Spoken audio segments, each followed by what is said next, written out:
Donc ici, je peux me connecter à ma plateforme Business Objects ou ClickView ou tout type. Je vais choisir mon environnement qui est en fait une CMS Business Object sur laquelle je vais travailler. L'avantage, c'est que je peux par exemple me connecter en développement, travailler dessus, mais quand même déployer en production si mon utilisateur a les droits, parce que c'est comme ça que c'est géré dans Version Manager en utilisant en tâche de fond en fait un utilisateur proxy pour faire tous les déploiements. Donc ce n'est plus un utilisateur spécifique qui a besoin des droits, mais c'est vraiment au niveau global dans Version Manager qu'on gère les droits et ça simplifie vraiment la sécurité qualité SAP, parce qu'essentiellement tout le monde devient lecteur ou à la limite n'est même plus défini sur la plateforme.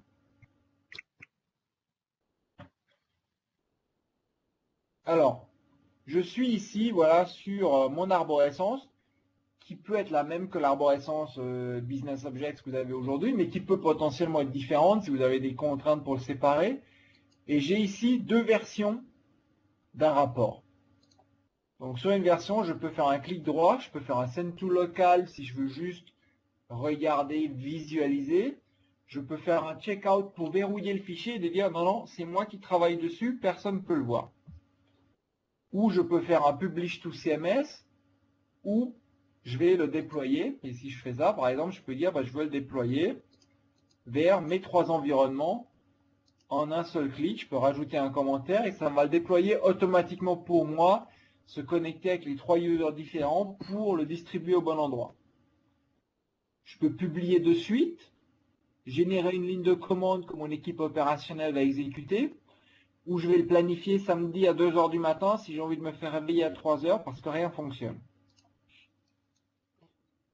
Ce qui est intéressant aussi, c'est que on gère ce qu'on appelle les propriétés de publication. Qui veut dire que pour chaque environnement, je peux spécifier une connexion différente. Ce qui veut dire que tout d'un coup, la connexion, elle peut s'appeler Data Warehouse Prod, Dev, Recette, et pas comme SAP où elle doit forcément avoir le même nom. On peut aussi faire de l'environnement séparé sur une seule CMS BO, alors que dans BO, tout seul, c'est relativement compliqué et ça pose plein de problèmes. Je peux aussi publier vers plusieurs dossiers. Ça, c'est intéressant si par exemple, vous voulez publier le même univers vers deux filiales avec des connexions différentes pour être sûr que chacun ne voit que ses données. Vous gérez l'univers service client et derrière, la connexion est assignée sur chaque dossier. Vous êtes sûr que chaque pays ne voit que ses données. De nouveau, c'est dans l'idée de simplifier, de faciliter le travail sur ce qu'on veut faire. Après, dans l'analyse d'impact, ce qu'on peut faire, c'est comparer les deux versions. Donc, je sélectionne, clic droit, compare, voilà, compare structure. Agrandir ça. Je veux voir que les différences et je veux le voir de manière graphique. Bon, j'ai mon numéro de version, ça a changé. Custom address, j'ai rajouté une description, c'est très bien. Là, voilà, j'ai changé Customer Name, ça a changé de Customer à Hopper. Petit détail, potentiellement gros impact sur tous mes rapports, parce que si j'ai utilisé des filtres dedans, le résultat entre ces deux-là n'est pas forcément le même. Et j'ai une jointure qui a été modifiée, et bien sûr, toutes les propriétés ont changé, ce qui est logique, puisque, voilà, je les ai mises à jour. Pour revenir ici sur le SQL qui a changé, ça c'est un cas similaire qu'on a eu chez un de nos clients, où un jour pluvieux, un samedi, quelqu'un s'est dit, je vais aller au bureau et je vais renommer mes produits. En soi, théoriquement, pas un problème, sauf que, bien sûr, plein de filtres étaient basés là-dessus, des invites. Donc, le lundi matin, tout le reporting BO tombe en panne, on ne sait pas, grosse panique à bord, personne ne sait pourquoi les données sont pas bonnes. On trouve enfin le champ en question. On va voir les DBA en disant vous pouvez faire un rollback. La réponse est désolé, on ne peut pas. Il y a déjà des données de production qui ont été mises à jour. Il faut continuer avec ces valeurs-là. Donc on a utilisé Version Manager pour faire l'analyse d'impact, sortir tous les rapports, définir le temps de migration et après libérer un maximum de ressources pour fixer le problème. Et ça a été une vingtaine de jours hommes pour résoudre ce petit changement de données, mais on a mis moins de 2 heures pour le trouver. Donc c'est là où c'est intéressant. On peut aussi l'utiliser. On a par exemple un client en Allemagne qui utilise ça pour générer des métadonnées qui peuvent être consultées soit par les utilisateurs, soit par les DBA, qui peuvent ensuite voir par combien de rapports un champ spécifique est utilisé. Ce qui permet de se dire, d'accord, c'est utilisé dans beaucoup d'invites ou c'est utilisé dans beaucoup de rapports. Il faut être peut-être un peu plus prudent sur l'évolution de l'infocentre. Ce qu'on a aussi ici dessus, ce qui est intéressant, c'est ce qu'on appelle les metadata. C'est pour, sur cette version spécifique, quels sont tous mes objets de l'univers qui sont utilisés, quels sont tous les champs de la base de données, ou alors je peux dire, bah non, moi je sais que j'ai un champ qui va changer, et je vais voir quels sont les rapports impactés. Voilà, si je change Customer First Name, j'ai une grosse liste de rapports. Si c'est Customer D'univers. j'en ai moins. D'univers ou de rapport? Parce que je vois que ce sont des extensions UNV. Bah là, c'est les univers, bah, univers ou rapport. Là, c'est univers. Ah oui, on va des 8 là. Oui. Ok, désolé. Pas de problème. Donc, c'est vraiment les deux. Et de nouveau c'est intéressant dans une approche proactive. Historiquement, quand on travaillait avec des DBA, bah, les DBA faisaient leurs changements et puis les développeurs BO étaient toujours à la rue derrière pour essayer de voir les changements que ça a été fait. Donc, c'est très pratique d'avoir cette information ici. Donc si je reviens ici, bah voilà, ici j'ai l'historique de la publication, quand c'est que ça a été publié, par qui ça a été publié, quelle était la version antérieure, s'il y en avait une.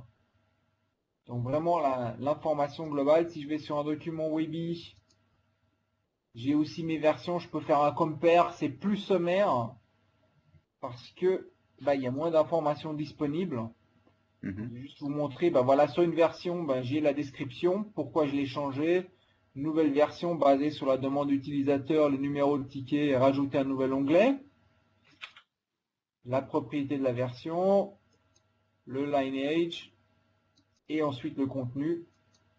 Donc j'ai les attributs du document, lequel c'est le fournisseur de données, la requête, l'univers, les objets, les résultats, les conditions si on a, le SQL. Et ensuite les onglets et les variables. Mais je ne vais pas plus loin que ça, donc je ne vais pas pouvoir vous dire quel tableau utilise quels objets parce que ces informations ne sont pas disponibles par SAP. Mais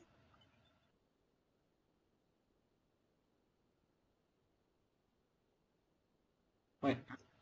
Et surtout, c'est ce qui est en base de données, donc tout ce que vous voyez ici, vous pouvez faire des recherches dessus. Donc voilà, vous allez changer une table, vous voulez voir où c'est utilisé, vous pouvez directement aller sur la base Enterprise Manager, faire une recherche sur le SQL et voir tous les objets qui sont impactés par ce changement. Donc là, il faut Enterprise Manager pour ça. Non, là c'est version manager. Dans version manager, je vous dis voilà ce qui a changé. Mais vous ne dites pas si c'est utilisé ou pas. Ok. C'est là où on fait la distinction. Donc Enterprise Manager va surtout être utile pour faire, je dirais, l'analyse d'impact a priori avant les changements. Par contre, Version Manager sera plus utile pendant la réalisation.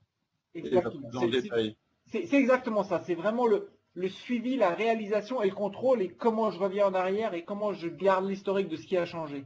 Ouais. On a un seul client malheureusement qui utilise Enterprise Manager dans un mode très intéressant. C'est qu'ils ont défini il y a une dizaine d'années, en fait c'est un des tout premiers clients, que tous les 3 mois, le business owner et le technical owner de chaque univers se voyaient. Et sur tous les objets qui n'étaient pas utilisés, il fallait définir un statut pourquoi c'est pas utilisé. Est-ce que les données dessous sont pas cohérentes? Est-ce qu'elles ne sont pas encore fournies parce que ça a été prévu mais que c'est pas encore implémenté? Ou est-ce que les données sont obsolètes et on n'en a plus besoin?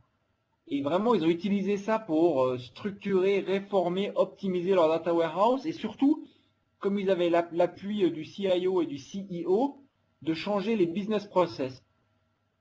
C'était un hôpital et les infirmières, sur l'admission de certains patients, certains champs n'étaient pas importants. comme par exemple la couleur des yeux.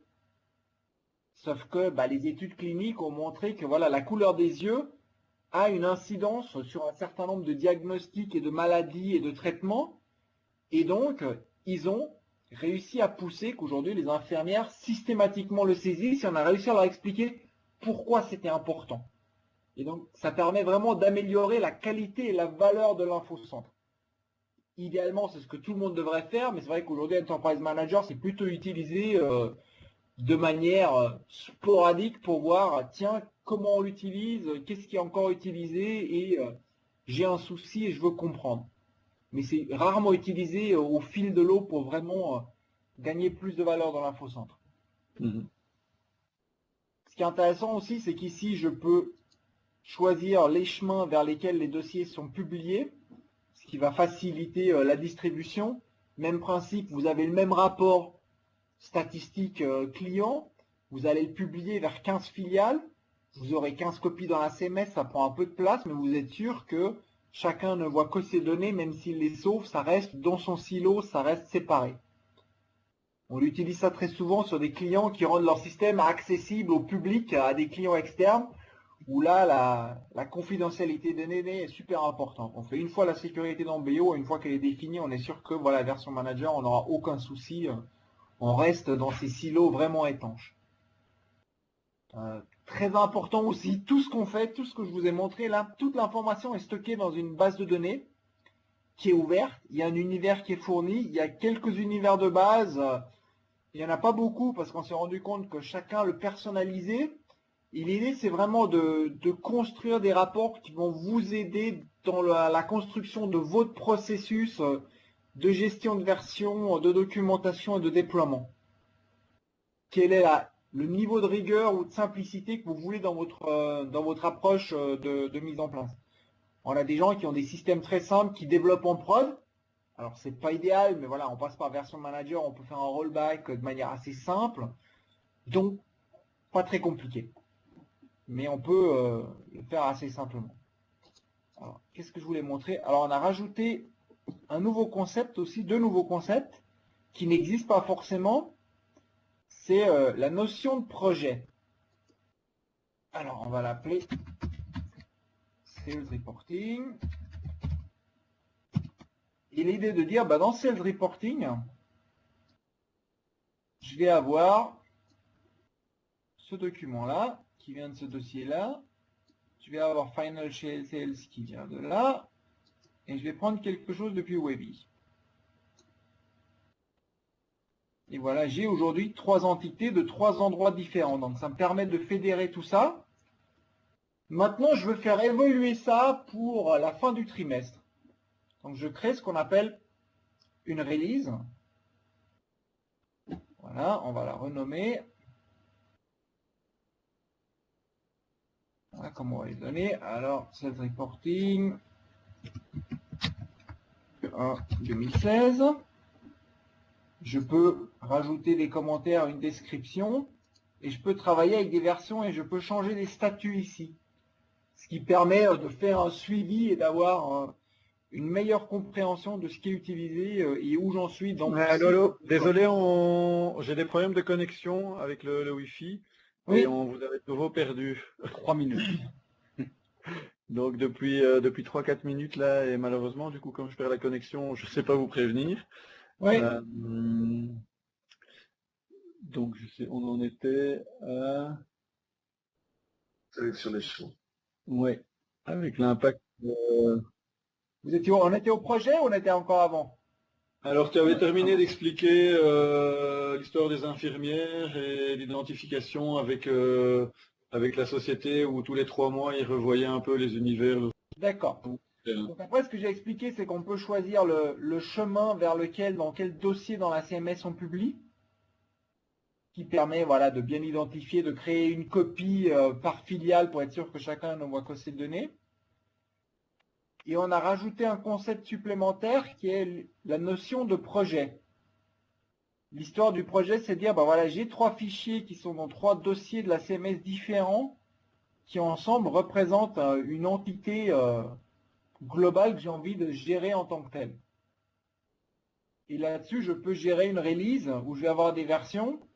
Je peux récupérer la dernière version et je peux gérer le statut de développement, qui permet de dire, ben voilà, je suis aujourd'hui en attente de l'utilisateur. Là, je suis en test QA. Et puis celui-là, il est prêt pour être déployé. Donc l'idée, c'est vraiment là de faire un suivi plus projet dans la notion d'évolution. Et tout ça est stocké dans notre base de données, elle est complètement ouverte, donc libre à vous de construire vos rapports dessus, de l'utiliser pour documenter votre process de gestion de version de déploiement. Vous voulez développer en production avec un processus très simple, c'est peut-être pas l'idéal, mais vu que Version Manager est là, que le rollback se fait sans problème, on peut le faire. Ou alors, on pourrait avoir un processus beaucoup plus compliqué, beaucoup plus structuré. Version Manager sera là pour permettre d'implémenter ce niveau de sécurité.